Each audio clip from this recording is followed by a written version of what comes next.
On this example, you are requested to find the longest, it is better to say the longest side, just modify this one, longest. So to find the longest side, the first thing what you are going to do, you have to divide this geometry component into three triangles. The first one, just this one, the second one, this one, and the third one, this one.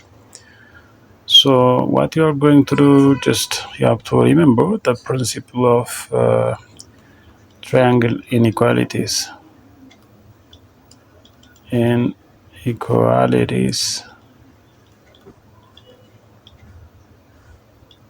Triangle inequalities, so you have to compare just it says if you have, right,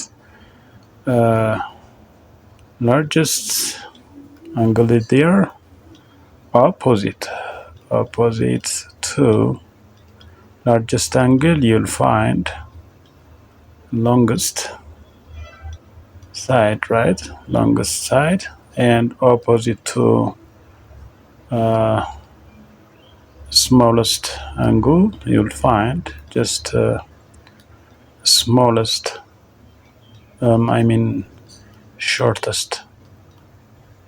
shortest side, right? So based on this, the first thing what you are going to do, just this one, you can find this angle, just 40 plus 80, it is 120. So 180 plus minus 120, it will be 60 degrees. So this one is 60 degrees.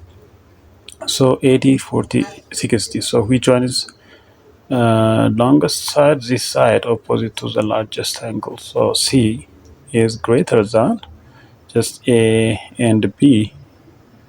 From this one and this one, just C is greater than both of A and B.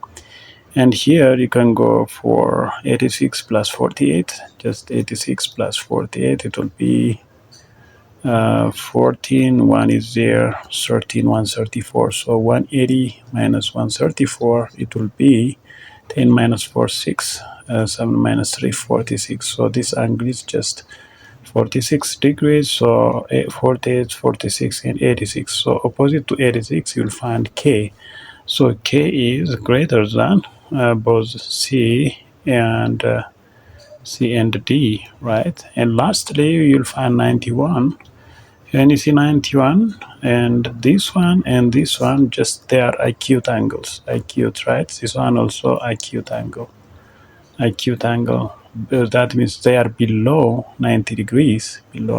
So that means 91 is greater than both of these angles. So 91, opposite to 91, you'll find F. So that means F is greater than both this one, E and K. So that means when you compare this one, C, K, F, right? C, it is 80 degree, and K, it is just for 86, then F is just 91. So just 91 degree opposite to this F. The answer is F is greater than just both this K and C. That means greater than K, greater than C.